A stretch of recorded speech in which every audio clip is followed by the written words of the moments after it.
자, 우리가 10번째, 10번의 범위에서는요, 우리가 능력 제3강이죠. 자, 능력에 대해서 이제 설명하겠습니다. 이 능력이라고 하는 거는 지위 또는 자격이라고 이렇게 표현하고 있죠.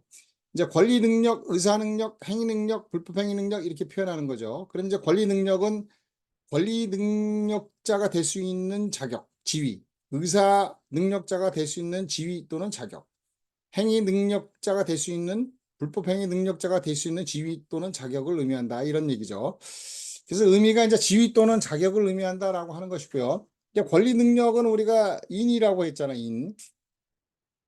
자, 권리 능력자 그러면 이제 자연인과 법인밖에 없다는 얘기죠. 잘 기억해둬야 되는 겁니다. 그렇게 얘기를 해도 이제 우리가 권리 능력자가 뭐냐 이런 얘기하면 안 되죠. 자연인 또는 법인이 아니면 권리 능력자가 될 수 없다.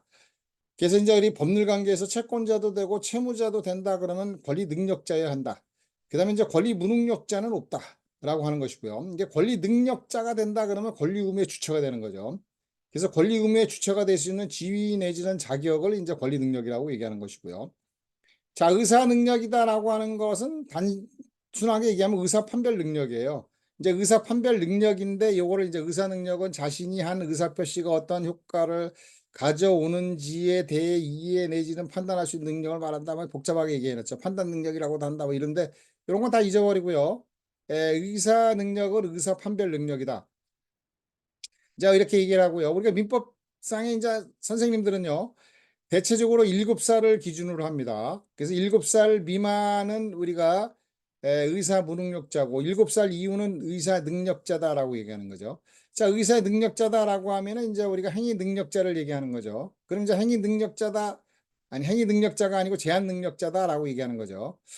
진짜 제한 능력, 행위 능력자는 이제 우리가 제일 먼저가 이제 우리가 19세를 기준으로 하죠. 성년자.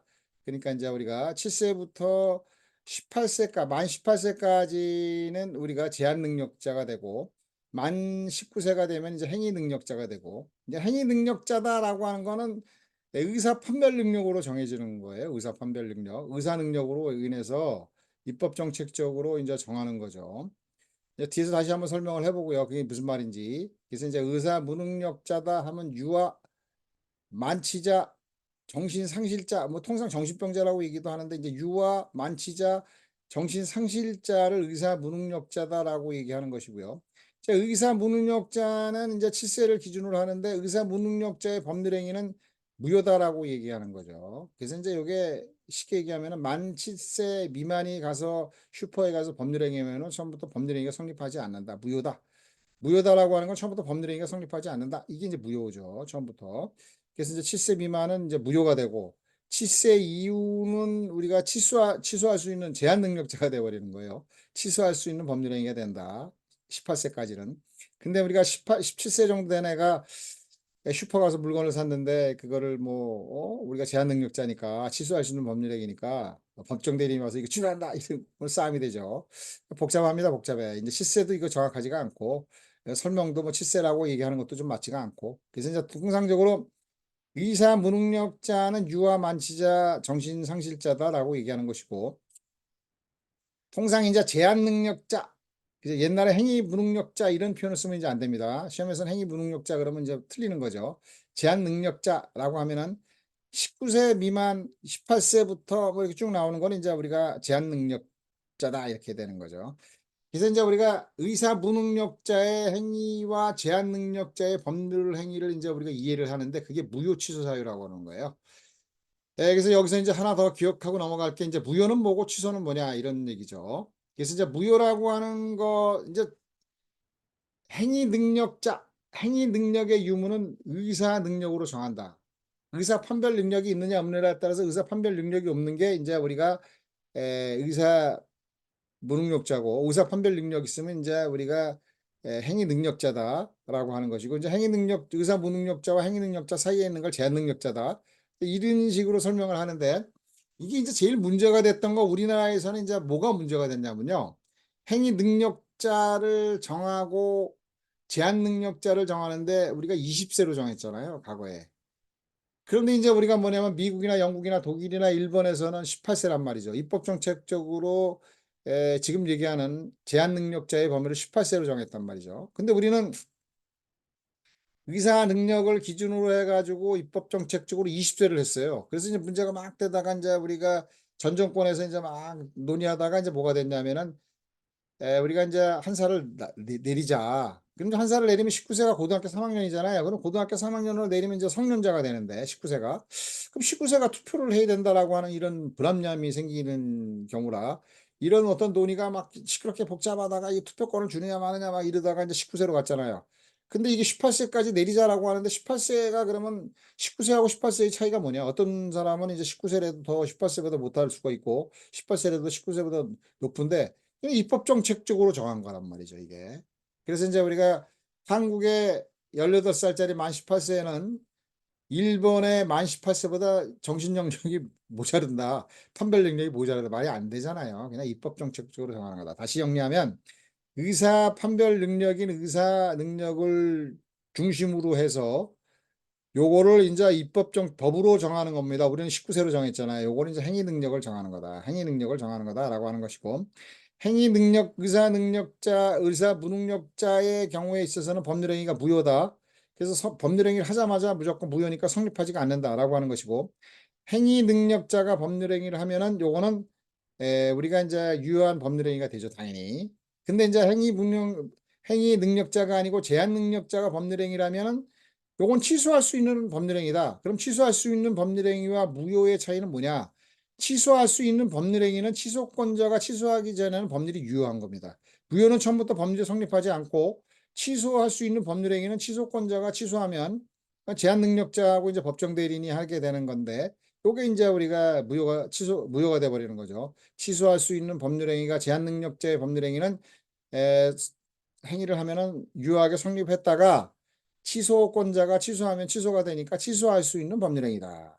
그래서 여러분들이 무효와 취소의 차이는 무효는 성립하지 않고 취소할 수 있는 법률행위는 유효하게 성립됐다가 취소권자가 취소하면은 무효가 되는 거다라고 하는 게 이제 무효 취소입니다. 대단한 게 있는 게 아니에요. 무효 취소는 그렇게 이제 구분을 하는 것이고 그다음에 제한 능력자다라고 하는 거는 가장 먼저 정하는 게 이제 우리가 성년자냐 미성년자냐. 그럼 우리나라에서는 성년자는 몇 살이에요? 만 19세.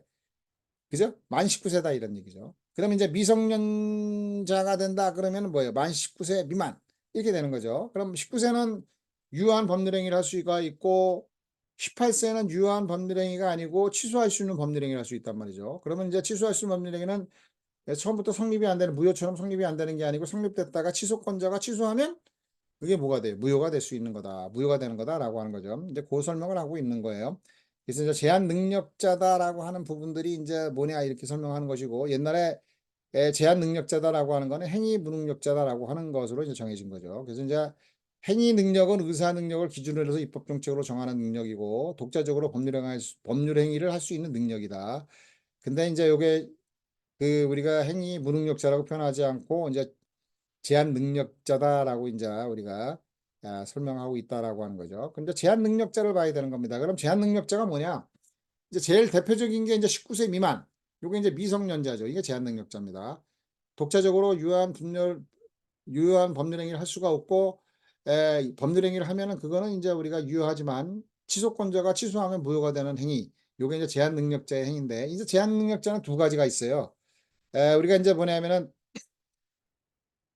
피성년자와 미성년자와 피성년 후견인입니다. 우리가 이제 피한정 후견인이 있잖아요.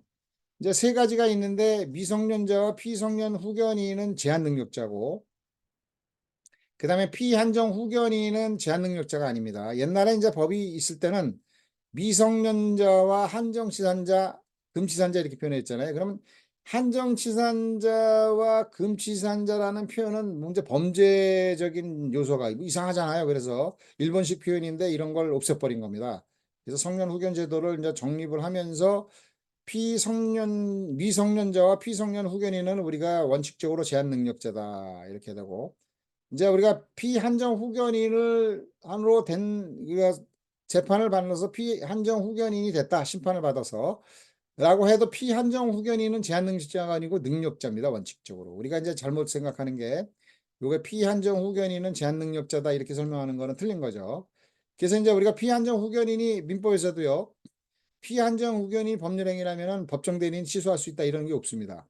그죠? 근데 우리가 종래의 경우에 이제 한정치산자나 저기 미성년자가 하면은 법률행위라면 취소권자가 취소할 수 있다 이렇게 돼 있는데 미성년자만 남겨놓고 그죠? 한정치산자를 없애버리면서 한정치산자를 피한정 후견인으로 맹글버린 거예요. 근데 피한정 후견인이 법률행위라면은 유효하다 능력자입니다 이게.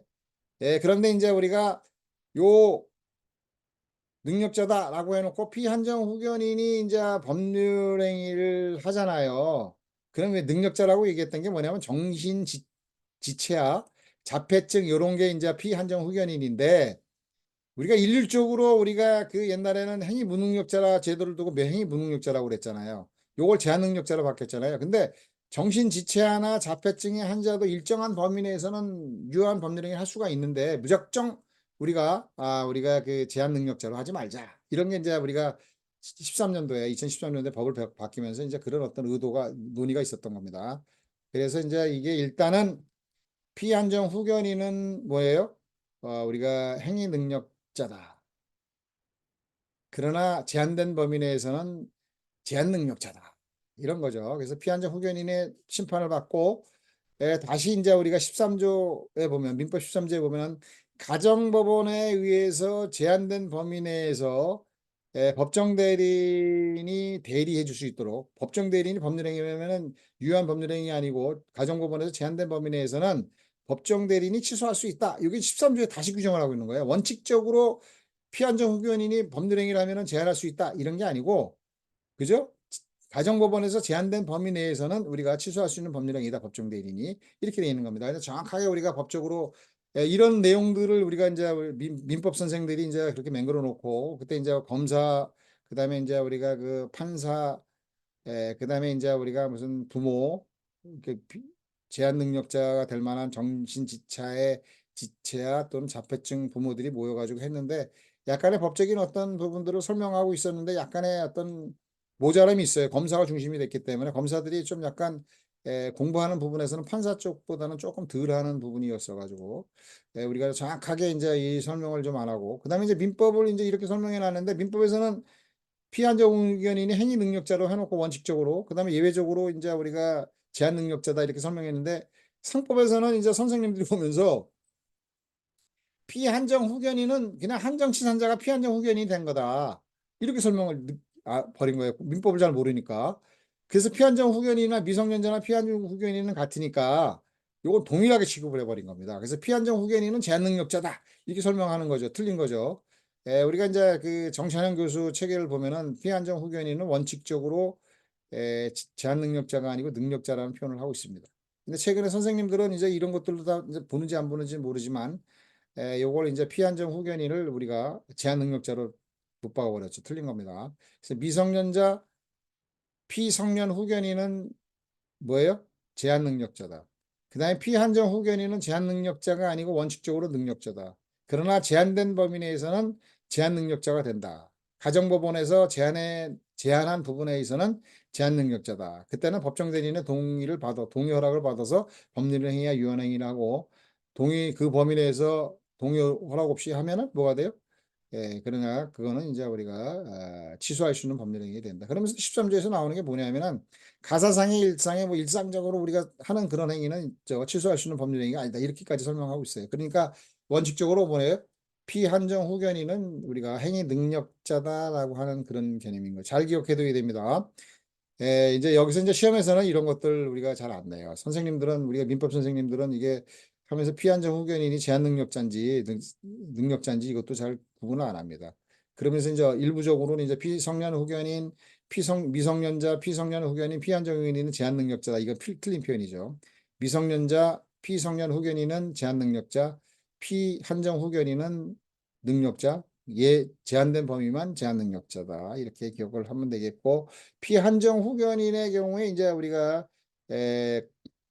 정신지체와 자폐증 이런 것들을 얘기하죠. 그래서 이제 피성년 후견인은 아까 상실자 쉽게 얘기하면 이제 우리가 조현병 환자들을 이제 피성년 후견인 심판을 받으면 피성년 후견인이고 그대로 놔두면 의사무능력자가 되는 거예요. 의사무능력자가 돼서 피성년 후견인이 되면 취소할 수 있는 법률행위가 되는 거고 그냥 의사무능력자는 처음부터 법률행위가 무효다라고 하는 것으로 나오는 거죠. 그래서 제가 옛날에는 금시산자, 한정치산자일 때 설명할 때 우리가 이제 막 그 공부를 하니까 이제 이 강의가 재미가 없으니까 꿈을 꾸죠. 막 주면서 갈비를 먹는 꿈을 막 꾸는데 침 질질 흘리고 이제 갈비를 먹고 있는 꿈을 꾸는데 그 침이 수업 시간에 졸다가 침이 이렇게 꾹꾹꾹 넘어오다가 완전히 밑으로 내려가면 이거 해결이 안 되잖아요. 요건 상실이다 이거죠. 요거는 이제 우리가 의사무능력자 내지는 금시산자가 해당되는 것이고 상실이다라고 하는 것이고 여기까지 침이 내려오면 다시 올라가요. 입으로 이렇게 다시 올라간답니다. 코도 마찬가지로 이래요. 반쯤 하면 들어갔다가 완전히 하면 떨어지잖아요. 마찬가지로 반쯤 박약이다라고 하는 것이고 상실이다라고 하는 것을 이제 설명했는데 이제 그런 것들은 다 좀 특별한 게 없고요. 우리가 이제 상법으로 넘어와서는요. 이제 요거를 이제 선생님들이 그 법을 맹그르는데 이제 검사가 중심으로 하면서 우리가 미성년자만 설명을 했어요. 한정 치산자에 해당되는 피성년 후견인을 빼버렸어요. 똑같았었거든요. 미성년자 한정 치산자가 법정 대리인의 동의 허락을 받아서 영업을 하는 경우 등기해라. 이런 게 이제 나왔었는데 미성년자가 상법 6조에서 미성년자가 법정 대리인의 허락을 받아 영업하는 경우 등기해라. 이렇게 나오는 부분이 되는 거예요. 이게 이제 에, 한정치산자에 해당되는 피한정 후견인을 빼버렸잖아요. 그 다음 실조도 똑같이 미성년자와 한정치산자가 법정 대리인의 허락을 얻어서 무한책임 사원이 된 경우 그 사원적으로 인한 행위는 능력자로 본다. 여기 있었단 말이죠. 7조에. 근데 그것도 뺐어요. 그래서 이제 미성년자만 나옵니다. 미성년자가 법정 대리인의 허락을 얻어서 영업을 하는 경우 등기해라. 이제 등기를 해야 되는 어떤 부분이고 이제 나중에 다시 설명을 하고 이제 6조, 7조, 8조에서 더 자세히 이제 설명을 할 부분이지만 여기서 이제 그런 6조, 7조가 나오니까 미성년자만 공부하면 돼요. 근데 8조가 이제 오류가 생기는 거죠. 8조에 보면 이제 우리가 이제 뭐냐면은 그 뭡니까 법정 대리인이 미성년자 피한정 후견인 피성년을 위해서 그죠 영업을 대리하는 경우 등기해라 그랬는데 이게는 정확하게 얘기하면 피한정 후견인은 능력자잖아요. 그럼 법정 대리인이 능력자를 위해서 대리하는 경우에 그죠 등기해라 이런 얘기가 되기 때문에 틀리는 얘기예요. 그래서 원래는 8조도 이게 조문은 완전히 8조 오류거든요.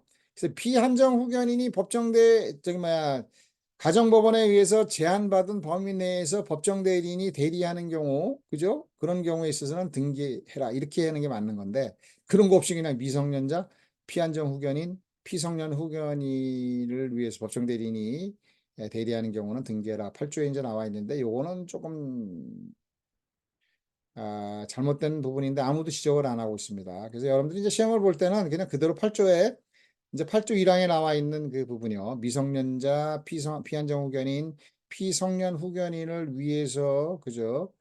법률행위를 대리하는 경우에 있어서는 등기해라. 그대로 외워야죠.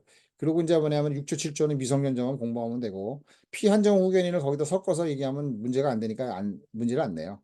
그리고 이제 조문이 이제 그렇게 되다 보니까 이제 영업 능력이라고 하는 게 이제 행위 능력을 기준으로 하는 거거든요. 행위 능력자가 독자적으로 영업 행위를 하는 것이고, 그다음에 제한 능력자가 법률 행위면 영업 행위를 하더라도 그거는 유효하지만 취소권자가 취소하면 이제 취소 무효가 돼 버린다. 이런 어떤 설명들에 대한 부분들을 이제 뭐 잘 안 하니까 그런 게 이제 복잡하게 이제 연결되는데 그냥 6조, 7조, 8조의 어떤 조문대로 그대로 공부하고 조문이 그래도 이제 그래서 이제 영업 능력이라고 하는 게 잘 안 나와요. 그죠? 영업 능력은 행위 능력의 유무다. 행위 능력이 있는 자가 하는 게 영업 능력이다. 그래서 제한 능력자가 법률행위라면은 그 원래 법정 대리인이 해야 되는데 독자적으로 하면 이거는 유효한 법률행위는 아니고 취소할 수 있는 법률행위에 대해서 취소권자가 취소하면은 이거는 무효가 된다. 이제 그런 것까지 설명하는데 그런 건 설명 잘 안 합니다. 그냥 조문 그대로 우리가 나오면은 나오는 걸로 전체적인 어떤 상인에 관한 문제에서 6조, 7조, 8조 이런 게 시험에 나오니까 그대로 이제 공부하면 되겠다. 다시 이제 정리하면 제한 능력자는 피한정 후견인은 제한 능력자가 아니다. 정확하게 알아둬야 됩니다. 이거는 뭐 우리가 시시비비가 가릴 게 없이 당연한 거고 그 설명이 이제 이런 부분이에요. 그래서 가정법원에서 얘기 나온다는 게 그런 얘기다라고 하는 것이고요. 그다음에 제한 능력자의 법률행위는 취소할 수 있는 법률행위죠. 그래서 그냥 놔둬버리면 취소할 수 있는 법률행위는 유효한데 취소권자가 취소해버리면 그거는 이제 무효가 된다. 이게 취소할 수 있는 법률행위. 그다음에 무효라고 하는 무효의 법률행위는 처음부터 법률행위가 성립하지 않는다라고 하는 것 이렇게 기억하면 되겠고요. 그다음에 이제 하나 더 설명하면서 이제 여기서 법정 대리인이라고 하는 것과 임의 대리인 이렇게 나오는데 임의 대리인은 본인인 상인이 그죠? 본인 또는 상인, 본인이 이제 본인이라고 하는, 본인이 이제 법률 의사표시에 의해서 수권행위가 이루어지는 거죠. 의사표시에서 대리권을 부여한다. 그럼 상법에서는 임의대리인은 상업사용인이에요. 상업사용인, 지배인 뭐 등등은 이런 거는 다 임의대리인이고, 이 법정대리인이라고 하는 거는 법률 규정에 의해서 대리권이 주어지는 거죠. 그래서 이제 법정대리인은 여기서 나오는 게 이제 이겁니다. 우리가 법정대리인은 미성년자의 법정대리인은 친권자죠. 이제 친권자가 이제 부모인데, 부모가 이제 죽으면 또 친권자를 설정하잖아요. 그래서 미성년자의 법정 대리인은 친권자. 피한정 후견인의 법정 대리인은 피를 빼면 돼요. 한정 후견인이고 후견인이죠, 이게. 친권자, 후견인, 후견인. 후견인, 친권자, 후견인이 있다라고 하는 거죠. 친권 법정 대리인 친권자, 미성년자의 법정 대리인 친권자. 그다음에 이제 피한정 후견인과 피성년 후견인의 우리가 법정 대리인은 우리가 한정 후견인, 후견인이라면 성년 후견인이다 이렇게 돼 있는 거죠. 어려운 게 없어요. 친권자, 한정 후견인, 성년 후견인이 법률 규정에 의해서 대리권이 주어진 거잖아요. 그래서 상법상 사용상에는 임의 대리인이다. 요건 이제 나중에 여러분들이 이런 정도까지만 기억을 하면 우리가 대체적으로 이제 우리가 뭐 민법 공부하는 데 있어서 뒤에 이제 그냥 조문 가지고 공부하면 조문에서 하면 된다 이런 얘기죠. 제가 이제 대체적으로 기초적인 어떤 부분에 대해서 이제 설명을 하고 이제 3강까지 하면서 설명을 한 것은 이 정도만 공부해놔도 초심자가 민법 공부하지 말고 그냥 상법 바로 그냥 상법정과 같이 공부해라 이런 걸 이제 보여주는 거죠. 그래서 이제 그렇게 기억하면 되겠고요. 좀 기억하고 이제 여기 이제 인 능력에 대해서 이제 여기까지 이제 설명을 했고 이제 상사 법원입니다. 이제 상사 법원 나머지 설명을 다 끝내죠. 자, 법원이라고 하는 것은 우리가 가정법원, 지방법원, 고등법원, 대법원 이런 어떤 법원이 아니고 법의 연원, 법의 근원을 얘기하는 거죠. 이 법의 연원, 근원은 법의 존재 형식을 의미하는 겁니다. 법의 어떤 그 근거가 뭐냐? 성문법이냐? 아니면 불문법이냐? 그래서 이제 우리가 법의 근거가 이제 우리가 대륙법 국가다 이런 거 들어본 적이 있을지 모르겠지만 대륙법 국가는 성문법주의 국가다. 그래서 성문법이 이제 일차적인 법원에서 사용되는 어떤 부분이 이제 일차적인 법원이 이제 성문법주의 국가는 이제 우리가 성문법이고요. 이제 불문법주의 국가다 그러면 이제 우리가 대체적으로 이제 미국, 영국인데 영국이 대표적인 거죠. 그럼 불문법이다라고 하면은 판례법하고 간수법이 있는데 성문법 문서화되지 않은 거니까 그 중에 이제 판례법이잖아요. 그러면 이제 우리가 영국 같은 데 가면은 일차적인 법원이 법원으로 그 진짜 법원에서 사용되는 게 이제 뭐냐면은 판례법이에요. 판례법을 쓰다가 이제 안 되면 이제 성문법도 쓰고 이런 것들인 거죠. 그런데 이제 우리나라 같은 경우는 이제 대립법이니까 성문법을 주로 쓰는 거죠. 그래서 이제 이 법원이라고 하는 거는 재판의 근거가 되는 건 아닙니다. 재판에 사용되는 거죠. 재판의 근거다 그러면은 우리가 이런 거죠. 우리가 입법부라고 하면은 뭐예요? 국회죠. 국회에서 법을 제정을 하고 그다음에 법 적용 기관이 뭐예요? 법을 적용하는 거죠. 그게 이제 재판부니까 사법부니까 법을 적용하면서 성문법을 쓸 거냐 간수법을 쓸 거냐 이런 부분들을 하면서 이제 쓰는 거죠. 그러니까 재판의 근거는 아닙니다. 우리가 이제 그 쉽게 얘기하면은 우리가 국회의원이 법을 만들면서 사법부의 근거가 되도록 법을 만드는 이런 게 있는 거잖아요. 그래서 이제 그렇게 우리가 법의 근거는 아니고 우리 법으로 이제 사용되어지는 부분이다라고 하는 거죠. 뭐 쉽게 얘기하면 이제 우리가 공법적인 형법적인 부분에서는 우리가 법의 존재 형식에 성문법을 써요. 제형법정주의가 있기 때문에 법률이 없으면 제도 없다. 간수법이 없어요. 그다음에 이제 뭐가 없어요.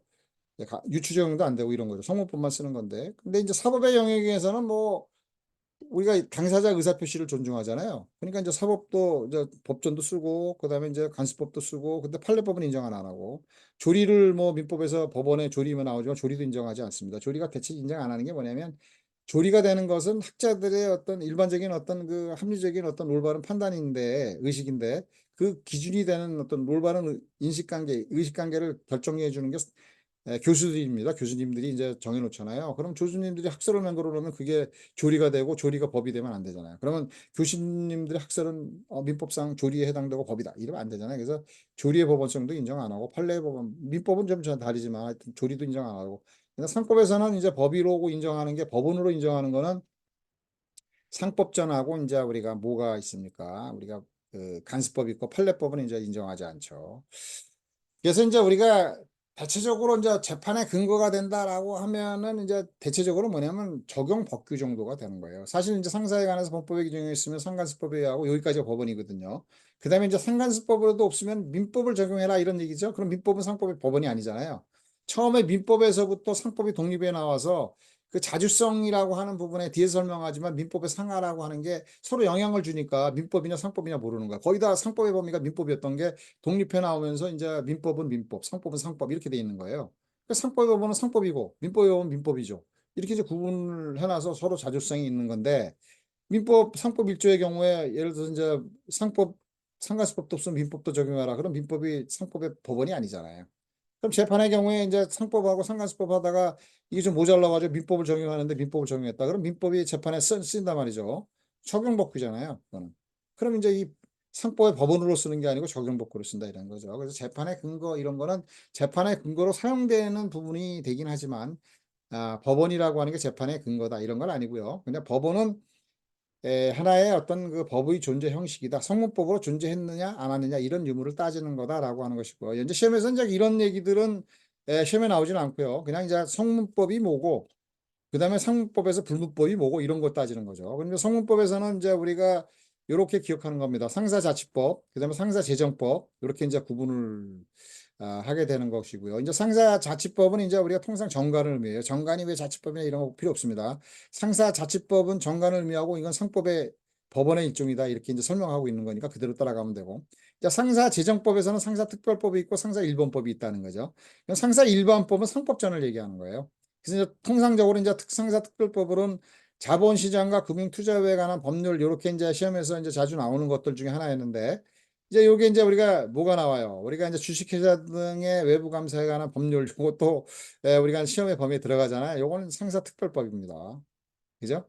그다음에 이제 우리가 그 상사조약은 상사특별법으로 헌법 6조에 의해서 특별법과 동일하게 취급하니까 이거 헌법에 나와 있는 거야 6조 1항에서. 그래서 이제 그것까지는 필요 없고 상사조약은 특별법이다 이렇게 기억하면 되겠죠. 그래서 자본시장과 금융투자에 관한 법률, 주식회사 등의 외부 감사에 관한 법률이 있고 그다음에 이제 채무자 회생 및 파산에 관한 법률은 이제 우리가 상사특별법으로 우리가 인정을 할 수밖에 없어요. 인정할 수밖에 없는데 이제 여러분들이 공부할 때는 그냥 채무자 회생 및 파산에 관한 법률을 왜 상사특별법이다 이렇게 이제 이해를 하라고 했는데 제가 이제 볼 때는 요게 이제 회사 회생 및 파산에 관한 법률 해가지고 선생님들이 많이 요때 이제 회사 회생이 들어가니까 회생은 이제 우리가 파산하고 이제 회생 두 가지를 이제 규율하는 법이거든요. 요게 이제 회사 회생이 되니까 이제 우리가 상사특별법으로 공부하다가 해놨다가 그다음에 요걸 채무자 일반 채무자도 포함돼 가지고 채무자 회생으로 이렇게 해놨단 말이죠. 그럼 이제 일반 상인만 하는 게 아니고 일반 채무자도 채무자의 회생 파산까지 하면 일반인을 규율하는 법이잖아요, 이게. 그럼 상인도 이제 거기에 이제 포함시켜 가지고 같이 하는 거니까 채무자 회생은 일반인의 생활 관계를 규율하는 법이기 때문에 원래대로 하면 이게 민사특별법이 돼야 되는 거죠. 근데 민사특별법이라고 얘기를 이제 제가 아무리 얘기해도 제 주장을 받아들이는 사람이 없잖아요. 그래서 이제 책들을 이제 보니까 이철성 교수가 그 제자들이 이제 하면서 옛날에 이제 우리가 상사특별법으로 했으니까 이것도 특별법인가 보다 그러고 특별법으로 해놨어요. 그래서 이제 선생님들이 하면서 이거 특별법이다 이렇게 인정을 한 거죠. 그다음에 또 하나는 이제 뭐냐면은 기출 문제에서 이제 상사특별법을 해석한 거죠. 그러니까 채무자 회생 및 파산에 관한 법률은 이제 상사적용법규에서는 이게 선순위란 말이에요. 채무자 회생이 후순위인데 원래는 상법전의 후순위인데 선순위로 맹글었잖아요. 그러니까 여러분들이 다시 이제 뭐 복잡한 거 다 잊어버립니다. 지워버리고 우리가 특별법에는 자본시장과 금융투자에 관한 법률이 있다. 그 다음에 이제 뭐냐면 주식회사 등의 외부 감사에 관한 법률 등도 있다. 그 다음에 채무자 회생 및 파산에 관한 법률도 우리가 특별법이다, 상사특별법이다 이렇게 기억하고 공부하고 넘어갑니다. 그래서 일반법은 상법전을 의미하는 것이고, 그 다음에 이제 우리가 불문법으로서는 상간습법만 인정하죠. 그래서 더뭐 사실인 간습이 있고 간행이 뭐고 그럼 다수인이 모여서 이루어지는 걸 간행이고 간행이 이제 법적 확신까지 가지 않고 약간 막 계속적으로 이제 법으로 쓰여면 사실인 간습이고 요게 법적 확신이 가면 간습법이고 뭐 우리가 국가 승인설의 법적 항신설이고 이제 국가 승인설에 의하면 이런 거는 법적 항신을 가져도 간습법은 아니고 국가가 승인한다 그 뭐예요 재판부에서 법으로 인정한다 그런 간습법이다라고 하는 거죠. 그럼 모든 간습 상간습법이 뭐냐라고 하는 건 학자들이 먼저 적용하고 학자들이 이제 개념을 맹글어 놓으면 판사들이 그걸 인용하는 거죠. 인용하는데 그것도 인용어도 없으면 판사들이 판단해보고 이건 간습법이구나라고 이제 인정하는 부분들입니다. 그래서 상간습법은 법원에서 정하는 게 아니고 원래는 상간습법이냐 아니냐는 걸 학자가 정해놓고 학자가 정하죠. 요 정도까지 갔으면 요거는 간습법이다. 그래서 간습법으로 정한 게 있어요. 학자들 책들에. 그리고 이제 그런 게 잘 안 나타나니까 이제 간습법이 있다 이런 정도로 상간습법이다 이렇게 설명하면 되는 거고.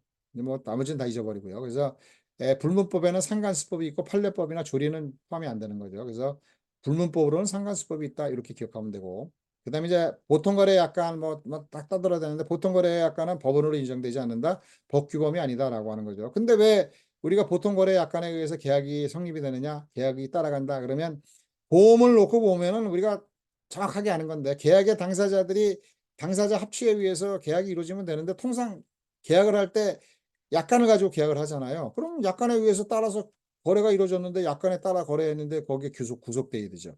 계약이 이루어진 거는 약관의 내용대로 한 거니까 계약 당사자들은 약관에 구속을 되지만 그러나 이 약관은 법으로 인정할 수가 없다라고 하는 게 다수설이란 말이죠. 그래서 시험에 나온 거죠. 법구범으로 인정하지 않는다. 그래서 여기서 이제 우리가 기억하면 뭐냐면 그냥 다 필요 없습니다. 보통거래 약관은 상법의 법원이 아니다. 뭐 계약 당사자가 구속된다 어쩌고저쩌고 이런 건 다 뭐 잘 안 나오긴 하지만 뭐 이런 거죠. 이제 그래서 보통거래 약관은 우리가 상법의 법원이 아니다. 라고 하는 게 다수설이고 판례 입장이다. 이렇게 이제 기억을 하면 되겠고요.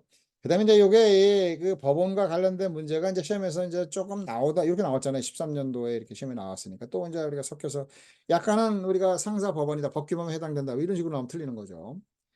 상사자치법인 병가는 법규범이 아니다. 그럼 틀리는 거죠. 이런 식으로 나오는 거죠. 상사특별법에는 우리가 여기 하나 들어갈 수도 있는 거죠. 이제 나왔다 그러면 이제 뭐냐면은 주식회사 등이 외부 감사에 관한 법률은 상사특별법이 아니다. 민법이다. 뭐 이러면 틀리는 거죠. 상사특별법이다.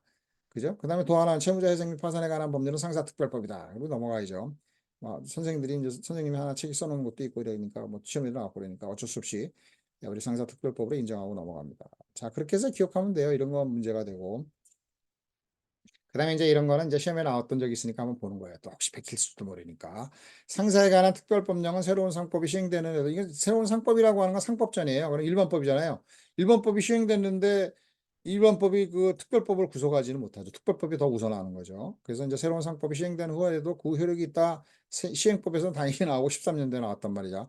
특별법이 존재하는데 일반법이 이걸 폐쇄해 없애는 게 아니죠. 그냥 상법이 시행되면은 전행된 일반법 그 내용은 없어져 버리고 새로운 법이 이제 적용이 되지만 이 새로운 법이 적용이 되지만 상사특별법까지도 우리가 규율하지는 못한다. 그냥 상사특별법의 규정은 그 효력이 있다라고 하는 내용이 이거고 이게 시험에 나왔잖아요.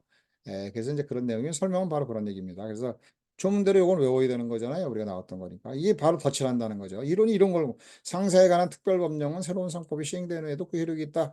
요거 이제 우리가 상법전 공부하다가 요거까지 섞는 거죠. 아까도 상사 법원에 대한 내용도 1조, 2조, 3조 가지고 모자르잖아. 섞는 거죠. 그다음에 이제 이런 것도 판례에 나왔던 게 있으니까 우리 공부하는 거죠.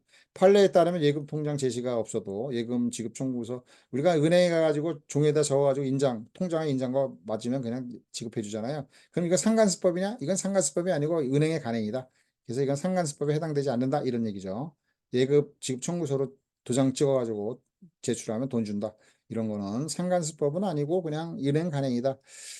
라고 하는 거죠. 이렇게 기억을 하고, 그 다음에 이제 상사 적용 순위도 옛날에는 좀 나왔던 부분들인데, 최근에 이제 안 나와요. 그래서 이제 상사에 관해서 범법의 규정이 없으면 상간수법에 의하고, 상간수법이 없으면 민법이라도 적용해라. 이런 게 이제 나와 있는 건데, 그게 이제 상사 적용 순위는 상사자치법, 상사특별법, 상사조약은 똑같고, 상법전, 상간수법, 민사자치법, 민사특별법, 민법전, 민사간수법 조리 순으로 이렇게 되어 있는데, 이걸 외워두면 좋겠어요. 한 번쯤 이런 것들 좀 터질 수 있는 부분들이니까 기억을 하는 거고요.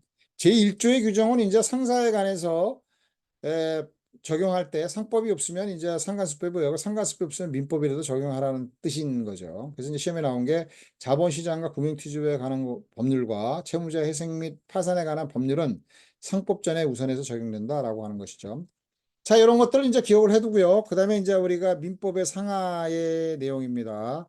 민법의 상하다라고 하는 것은 이제 우리가 민법과 상법은 사법이죠. 일반인의 생활관계를 규율하는 것, 일반인의 법률관계를 규율하는 게 이제 비영리 활동을 하는 자죠. 이게 민법이고 생활관계를 규율하는 법이 사법이다 말이죠. 그다음에 이제 상인의 생활관계를 규율하는 법이 상법이다 이렇게 설명하고 있잖아요. 그래서 민법과 상법은 원래 민법에서 나왔기 때문에 민법이 굉장히 자율성이 있느냐 없느냐가 옛날에는 많이 대두가 됐죠. 100년 전의 얘기가, 50년 전의 얘기가 이런 데인데 지금 벌써 100년이 흘렀는데 민법은 민법이고 상법은 상법이다 이런 얘기죠. 그러나 둘 다 사법의 영역이니까 서로 영향을 받는다. 이런 얘기죠. 그래서 이제 우리가 이 민법의 상한은 상법의 상하는 그럼 뭐냐? 그런 건 없냐? 이런 얘기인데 민법의 상하는 상법의 상하와 민법의 상하를 포함되는 개념입니다. 상법의 상하를 안 쓰는 게 아니고 상법의 상하나 민법의 상하나 동일하게 하나의 민법의 상하로 통일돼서 이거는 서로 상법이 민법에 통일되고 저기 흡수되고 민법이 상법에 흡수되는 그런 내용을 우리 민법의 상하라고 한다. 야코브 리서라고 하는 그 학자가 이제 얘기했던 부분들인데 민법의 상하입니다, 이게. 그래서 민법에서 상법에서 민법으로 들어간 게 이제 시험에 나온 거예요. 근데 계약 자유의 원칙이 이제 시험에 들어갔죠. 이건 나올 수도 있는 겁니다. 동산의 선의식도 여기 되고. 그래서 상법의 영역이 민법으로 들어가는 거, 그다음에 민법의 영역이 상법에 들어가는 거는 이제 민사회사가 있다. 이렇게 되는 거죠. 그래서 민법의 상하 현상이 발생되더라도 상법의 자주성은 이제 보장이 되는 겁니다. 옛날과 달리 민법, 상법이 명확하게 구분됐잖아요. 그래서 자주성은 보장된다라고 하는 것이고요. 그다음에 이제 상법의 내면적인 특성은 옛날에는 좀 비교적 시험에 출제가 됐었어요. 됐었던 부분인데 이제 이게 시험에 안 나오고 막 이래서 거의 시험에 이제 설명도 빼버렸는데 19년도에 한번 이제 문제가 이렇게 되는 거죠. 이제 상법의 이제 이념 중에서 이제 내면적인 특성과 외면적인 특성이 있는데 외면적인 특성은 설명을 안 하고 이제 내면적인 특성은 상법의 기본 이념이라고 얘기하는 거죠. 이제 상법의 내면적인 특성이라고 하는 것은 기업의 유지 강화와 거래의 안전 신속화 두 가지를 설명을 합니다. 그래서 이제 기업의 유지 강화와 거래의 안전 신속화가 내면적인 특성이다. 그리고 이제 이게 기업의 유지 강화에 해당되는 건 뭐냐? 거래의 안전 신속화에 해당되는 건 뭐냐? 이래서 시험에 나온 거죠. 그다음에 이제 여기서 거래의 안전 신속하다라고 하는 부분에서 안전과 신속화가 다르니까 여기서 이제 가장 강하게 나타나는 게 외관주의라는 게 있어요. 그죠? 외부에 나타난 사실과 진실된 사실이 서로 다를 때 외부에 나타난 사실을 믿고 거래한 선의 제3자를 보호하자. 이거 외관주의고 많이 나와요. 상법에서. 이제 뒤에 설명할 건데. 그래서 이제 외관의 주의를 상법의 이념으로 내면적인 특성으로 이제 주로 설명하는 게 이게 안전신속화에 해당되는 부분이기 때문에 설명합니다. 다시 이제 정리를 하면요. 시험에 나왔기 때문에 좀 자세히 설명하고 넘어갑니다. 그 다음에 이제 기존에 나왔던 내용들만 잘 외우면 되고, 그 위에는 안 해도 되지만, 본질적으로 이제 우리가 내면적인 특성은 기업의 유지 강화와 기업이 나왔잖아요, 여기서도. 그죠? 기업의 유지 강화, 뭐 기업 이럴 때 쓰는 거야. 막 마구잡이로 쓰고, 이제 기업의 유지 강화와 거래의 안전 신속화가 내면적인 특성이고, 기업의 유지 강화에 해당되는 것을 쭉 나열하고, 거래의 안전 신속화를 하나 집어넣죠. 그럼 다르잖아요. 다음 주 기업의 유지 강화에 해당되지 않는 거는 외관주의, 뭐 이런 거. 그다음에 이제 뭐냐면 뭐 공시주의의 강화, 등기제도 뭐 이런 것들이 이제 들어가는 거, 안전에서 해당되는 거. 그렇게 이제 시험에 나오는 거죠. 그래서 기업의 유지 강화에 해당되는 건 영리성이 대표적인 거예요. 기업의 영리성 보장 이런 것들이 이제 기업의 유지 강화를 위한 거다. 영리 활동을 하는 거니까 기업의 존속 및 강화를 위한 것이다. 이게 바로 기업의 유지 강화에 해당된다. 19년에 나왔단 말이에요. 외워야 되는 거죠. 알고 넘어가야 되죠. 요게 이제 덧칠한다 이런 게 이런 거예요. 영업 양도 및 회사의 합병 분할에 관한 제도는 기업의 유지라는 상법 이념의 부조화로 볼 수 있다. 이게 뭐냐면 영업 양도 이런 것들은 기업의 유지 강화에 해당된다는 얘기를 이렇게 설명하고 있네요. 거창하게 얘는 뭐예요? 요거는 기업의 유지 강화에 해당된다. 그다음에 이제 상인의 보수 청구권, 영리성과 관련되는 거잖아요. 각종 주식의 주식 발행, 사채 발행, 그다음에 주주의 유한 책임, 익명조합 이런 것들 시험에 이제 나올 영역들은 아니잖아. 이런 것들은 우리가 외우고 넘어가죠. 이런 건 뭐 모르고 넘어가도 그런데 이런 것들도 이제 기업의 유지 강하다라고 이제 설명해 보는 거고요. 그다음에 이제 안전 보호와 신속화도 이제 선생님들이 각각 요거를 안전 보호와 신속화를 구분해서 내는데 원래대로 하면 안전 보호와 신속화는 외관주의를 집어넣으면서 같이 같은 개념으로 개를 같이 했는데 경우에 따라서는 어떤 때는 옛날에는 구분했었어요. 그죠? 거래의 안전보호에 해당되는 거와 신속화를 해놓고 신속화는 틀리잖아요. 틀리게 내는 경우도 있는데 지금 거기까지는 시험에 나올 것 같지는 않아요. 그래서 이제 안전보호에 해당되는 것은 이제 공시제도와 외관주의 관점은 거래의 안전보호에 기여하는 거다라고 하는 건데 상업등기제도가 공시제도예요. 그래서 상업등기제도와 외관주의 등은 이제 거래 안전보호를 대표적입니다. 여기서 대표적으로 이제 두고 있는 거다. 그래서 공시제도와 외관주의 관철은 거래의 안전보호에 기여한다라고 하는 것이죠. 요거가 이제 시험에 나왔으니까 이것도 기억해야 되죠. 공시제도, 상업등기제도가 뭐니 해서 우리가 뭐 나온다. 이래서 상업등기에 관한 표현을 하면은 이거는 뭐예요? 거래 안전보호다. 그 다음에 이제 외관주의다. 그러면 거래 안전보호다. 이렇게 기억하면 되죠. 이제 외관의 법리 이것도 독자적으로 나올 때가 됐는데 한번 최근에 나온 적도 있긴 한데 안 나오고 있어요. 그래서 외관보호, 법리는 아까 얘기했듯이 진실된 사실과 외부에 나타난 사실을 서로 다른 경우에 외부에 나타난 사실을 믿고 거래한 선의 제3자에 대한 것을 보호하는 걸 외관의 법입니다. 우리가 이제 여기서 설명은 안 했지만 선의의 제3자, 악의의 제3자, 일단 선의, 악의 이럴 때 법에서는 그냥 통상적으로 선의가 악이 그럼 악한 자, 선의는 착한 자 이런 얘기가 아니고요. 선의는 법률 행위의 경우가 이루어지는 법률 사실, 법률 관계가 이루어지는 어떤 부분에서 그 법률의 정을 제대로 모르는 거예요. 이게 뭐 진실인지 가짜인지 모르고 거래한 선의의 제3자, 이거 선의에서 잘하고 그 법률 사실, 법률 행위의 사실을 모르고 거래한 자를 이제 선의자다라고 하는 것이고, 그 법률이 잘못됐다라고 하는 걸 아는 거죠. 우리가 이제 표현 지배인이 나오는데 이게 표현 지배인인 걸 알았단 말이죠. 그럼 보호를 안 하잖아요. 표현 제도가 인정이 안 되는 거예요. 악이니까 그걸 악이라고 그러고, 몰랐다. 그러면 표현 지배인 보호를 하는 거죠.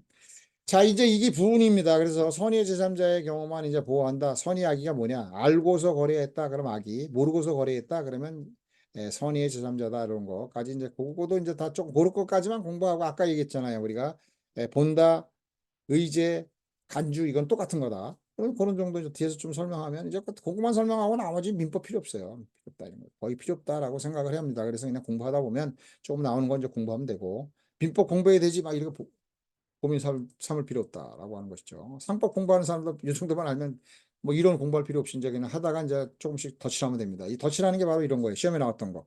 그죠? 공시제도 및 외관의 관리의 관철은 거래 안전보호에 기여한다. 이게 상법 이론이란 말이야. 이념. 이런 거 외우는 거예요. 이런 거 외우다 보면 이제 나왔던 거니까 기출문제로 맹 거는 거죠. 자, 그래서 선의 제3자만 보호하고 악의 제3자는 보호하지 않고 표현이라는 얘기를 쓰죠. 이 표현이라고는 한자는 견자를 쓰면서 표견, 볼견자를 쓰면서 현으로 읽습니다. 그래서 표현 지배인, 표현 디페이사 이런 거. 회사는 선의 제3자에 대해서 책임을 진다. 자칭 사원의 책임, 유사 발견의 책임, 부실 등기의 제한적 공신력, 명의 대여자의 책임 등도 이게 외관의 법리입니다.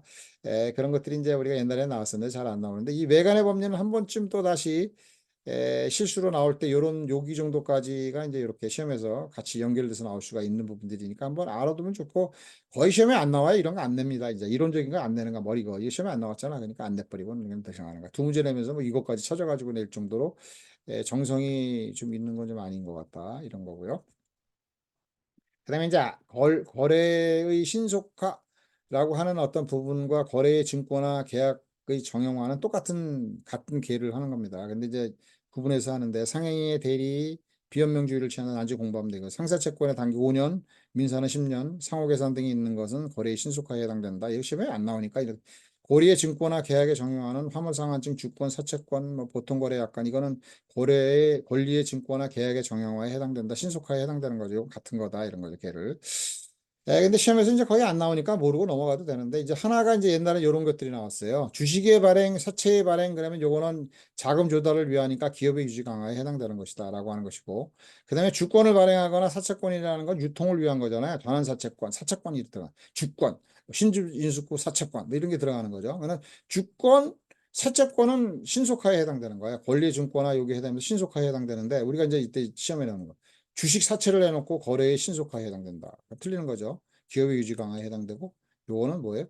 주권 사채권은 거래의 안전 신속화에 해당된다라고 하는 게 종래 시험에 나왔던 부분들이고 좀 나왔었는데 이런 거 안 나오는 겁니다. 그냥 여기서 여러분들이 이제 제가 설명하면서 이양 설명하는 건데 좀 이제 책에서 이런 것까지 좀 설명하고 넘어가는 거예요. 앞부분에서 여기까지 설명하면 뭐 대충 뭐 우리가 해결이 되지 않겠느냐라고 하는 것이고 이제 시험에서 이제 아까도 얘기했지만 새마을 기금이나 새마을 금고 이런 것들은 우리가 비영리 상인성을 인정하지 않고 있고 우리 학자나 이제 판례의 경우도 인정하지 않고 근데 새마을 금고에 이제 회원이 상인인 경우도 있고 비상인인 경우도 있단 말이죠. 그럼 새마을금고의 상인이 비상인이면 민법상 법률관계잖아요. 그러니까 이제 채권이 5년, 10년의 소멸시효가 걸린다. 10년의 기간이다라고 하는 것이고. 상인이 회원이잖아요. 그러면 1인이 상인은 회원이니까 비영리 그러니까 아, 일반인하고 비영리 법인 비영리 이제 그 법인 쪽을 취득하면 비영리 법인이 되는 거죠. 이런 경우와 그다음에 이제 요게 이제 뭐냐면은 그 상인 이거는 이제 우리가 이게 뭐냐면 비영리 활동을 하는 자와 상인 간의 관계니까 상사상의 법률 관계다. 3조에 의해서 일방적 상행위가 이루어지니까 요거는 상사 채권에 의해서 10년이 아니고 5년이다. 이런 게 시험에 나왔어요. 17년도에. 그러니까 이런 것들도 한번 나올 수 있는 상인을 이제 초점을 두는 거죠. 비상인 생활과 비상인인 회원과 해서 이제 됐을 때 상사 채권에 해당돼 10년이다 틀리는 거죠. 여기 비상인이 들어가면 틀리는 거야. 그죠? 그냥 여기는 상인이다라고 할 때 상인이면 이제 우리가 둘 중에 일방적 상행위가 돼가지고 5년이다. 라고 이제 이렇게 설명했습니다. 그래서 이제 중간에 이제 약간 좀 미안한 부분들이 있는데 기침 소리가 좀 들어갈지도 모르겠어요. 그런데 이제 우리가 너무 많이 이제 해가지고 오늘을 좀 내용들을 좀 많이 해서 그거를 이제 다시 하지 않고 그냥 여러분들이 양해하는 걸로 해서 우리가 이제 그냥 듣고 제 3강을 이제 이걸로 마치기로 하고요. 제가 1강, 2강, 3강 이렇게 해서 강의를 해놓은 것만 잘 기억하면 초시생들도 민법 공부 필요 없습니다. 그 다음에 상법 공부 필요 없고 상법전을 중심으로 해서 기왕에 나왔던 기출문제에 나와 있는 이론들을 좀 집어넣고 공부하면 상당히 짧은 기간에 우리가 상법을 정복할 수 있다. 초시생도 정복할 수 있고 그렇게 공부하면 초시생과 재시생의 차이가 없다. 재시생이 더 많이 공부했다. 아니죠. 초시생이 좀 공부 안 했다. 모르는 거지. 이제 좀 약간. 그러나 조금만 공부하면 된다. 그래서 여러분들이 1강이 좀 길고 하니까 1, 2, 3강으로 나눠지는데 1강만 듣고 안 듣지 말고 1, 2, 3강 잘 듣고 그다음에 이제 좀 자신감을 얻고 말이죠. 그다음에 이제 상법을 대하다 보면 고득점을 할 수가 있겠다라고 하는 거죠. 자, 여기까지 설명을 하고 이제 넘어가겠습니다. 초시생을 위한 상법 방법, 공부 방법과 고득점에 의한 방법의 강의를 이걸로 마치기로 하겠습니다.